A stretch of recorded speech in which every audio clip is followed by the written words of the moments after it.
আসসালামু আলাইকুম। আমন্ত্রণ জানাচ্ছি আমার কথা শুনবার জন্য।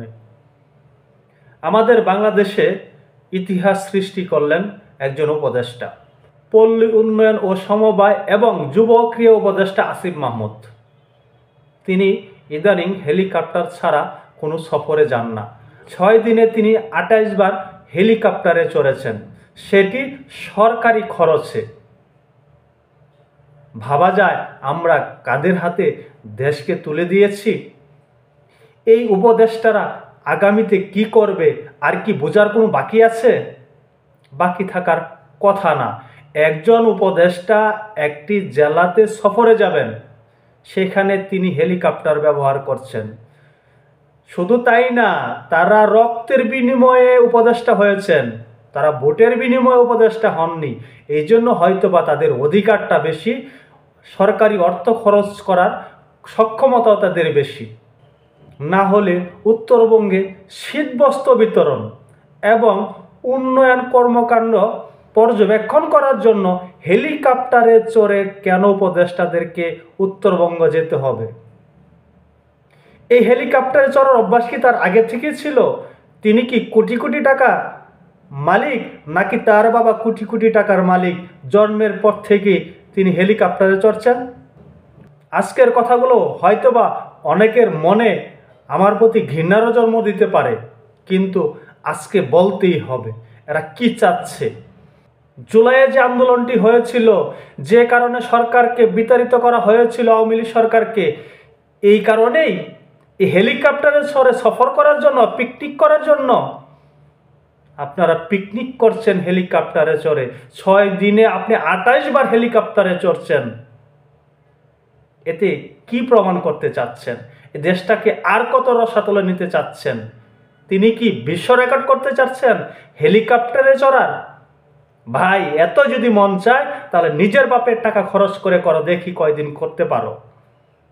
সরকারি অর্থ ব্যবহার করে হেলিকপ্টারে চড়ে মৌজ মাস্তি করা, পাকিস্তানি শিল্পী এনে কোটি কোটি টাকা খরচ করা, এইসব ভণ্ডামি মনে হয় শুধু বাংলাদেশেই সম্ভব, আর কোথাও সম্ভব বলে আমার জানা নেই।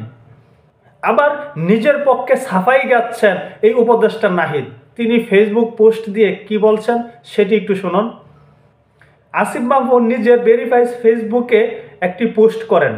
তাতে বলা হয়, প্রথমে গাড়িতে সফরের প্ল্যান করা হলে 6 দিনে শুধুমাত্র 10টি উপজেলা সফর করা যাচ্ছিল। 6 দিনে 10টি উপজেলা সফর করা যাচ্ছিল, সেটি তার হবে না। তার পিকনিকের পরিধি আরও বাড়াতে হবে। এই জন্য তিনি হেলিকপ্টারের দ্বারস্থ হয়েছেন। এবারে সফরের উদ্দেশ্য ছিল উত্তরবঙ্গের উন্নয়নের লক্ষ্যে স্থানীয় জনগণ এবং সরকারি কর্মকর্তাদের সঙ্গে মত বিনিময় এবং প্রস্তাবিত উন্নয়ন কার্যক্রম পরিদর্শন, পাশাপাশি শীতবস্ত্র বিতরণ। বিরাট মানবতার কাজ, হেলিকপ্টারে চড়ে অবশ্যই যেতে হয়। এত বড় মানবতার কাজ করতে হলে হেলিকপ্টার ছাড়া কি আর উপায় আছে? পোস্টে আরও বলা হয়েছে, উপদেষ্টা মহোদয় কম সময়ের মধ্যে সর্বোচ্চ পরিমাণ উপজেলার জনসাধারণের কথা শুনতে চেয়েছেন। ফলে 6 দিনে 22টি উপজেলা ভ্রমণের সিদ্ধান্ত হয়, যা গাড়িতে কাভার করা অসম্ভব। তাই মন্ত্রণালয় থেকে সর্বনিম্ন খরচের মধ্যে হেলিকপ্টার হায়ার করা হয়। দেখেন কি পরিমাণ উদ্যোক্তার পরিচয় দিচ্ছেন এই উপদেষ্টারা। তিনি 6 দিনে 22টি উপজেলায় যাবেন, সেই টার্গেট নিয়েছিলেন। 22টি উপজেলায় তিনি পিকনিক করবেন। তার কি এই 22টি উপজেলাতে যাওয়া ফরজ ছিল? যেতেই হতো? সেখানে কি মহামারী সৃষ্টি হয়েছিল তাকে হেলিকপ্টারে করে সেখানে যেতে হবে? অনেক কথা জনগণ বলতে চায়, সাধারণ মানুষ বলতে চায়, কিন্তু বলতে পারে না। কারণ আপনারা কিভাবে ক্ষমতায় এসেছেন সেটা জনগণ যেরকম দেখেছে, এখন আপনারা ক্ষমতা কিভাবে ব্যবহার করছেন সেটিও কিন্তু জনগণ দেখছে। আপনি এখানে 22টি উপজেলায় সফর করবেন, সেটি কোন উদ্দেশ্যে? আপনি কি ভাবছেন এ দেশের জনগণ সে উদ্দেশ্য সম্পর্কে কোনো রকম অবগত নয়? আপনারা নতুন একটি রাজনৈতিক দল গঠন করবেন, সেই রাজনৈতিক দলের কর্মকাণ্ড পরিচালনা করার জন্যই, সেই রাজনৈতিক দলকে আপনারা সামনের দিকে ধাবিত করার জন্যই এই সকল সফর করছেন।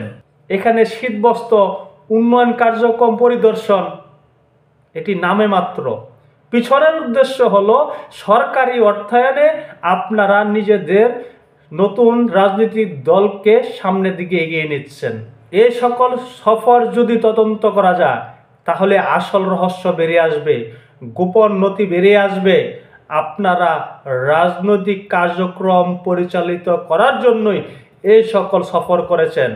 সেখানে সফরে আপনারা সাংগঠনিক কার্যক্রম করেছেন, সেটি একটি নতুন রাজনৈতিক দলের জন্য। আরে ভাই, আপনার রাজনৈতিক দল করবেন, নিজের বাপের পকেটের টাকা ভাঙ্গেন, নিজের পকেটের টাকা ভাঙ্গেন, ডোনার খুঁজেন, সরকারি অর্থায়নে কেন? এভাবে আর বাংলাদেশের মানুষকে কতদিন ধোঁকা দিবেন? অনেক প্রশ্নই কিন্তু জনমনে উদয় হচ্ছে। আজ না হোক কাল কিন্তু আপনাদের জবাব দিতে হবে। সেই জবাবের জন্য অবশ্যই প্রস্তুতি রাখা প্রয়োজন। মাননীয় উপদেষ্টার প্রতি আমি মনোযোগ আকর্ষণ করে বলছি, এইভাবে যারা রক্ত দিয়েছে রক্তের সাথে বেইমানি করেন না। এইভাবে রক্তের সাথে বেইমানি করলে টিকতে পারবেন না। রক্তের সাথে বেইমানি যারা করেছে কখনো কোনোদিন টিকতে পারেনি। একটি আন্দোলনের মাধ্যমে আপনারা এখানে এসেছেন শুধু তাই নয়, কুঠার মাধ্যমে আপনারা উপদেষ্টা হয়েছেন। আপনারা কেন ভুলে যাচ্ছেন আপনাদের অতীতের কথা? আপনারা তো লোকাল বাসে চড়ার মতন টাকা পয়সা ছিল না। আপনাদের মুখ থেকে আমরা শুনেছি রিক্সায় চড়ার টাকা আপনাদের ছিল না। এখন এত টাকা কোত্থেকে আসে? এত দামি দামি স্যুট কোত্থেকে আসে? এত দামি দামি জুতা কোত্থেকে আসে? লেদারের জ্যাকেট কোত্থেকে আসে? লেদারের ব্যাগ কোত্থেকে আসে? জনগণ কিন্তু আপনাদের কাছে এইসবের হিসাব চাইতে পারে। প্রস্তুতি নিয়ে রাখুন। সকলে ভালো থাকবেন। আল্লাহ হাফেজ।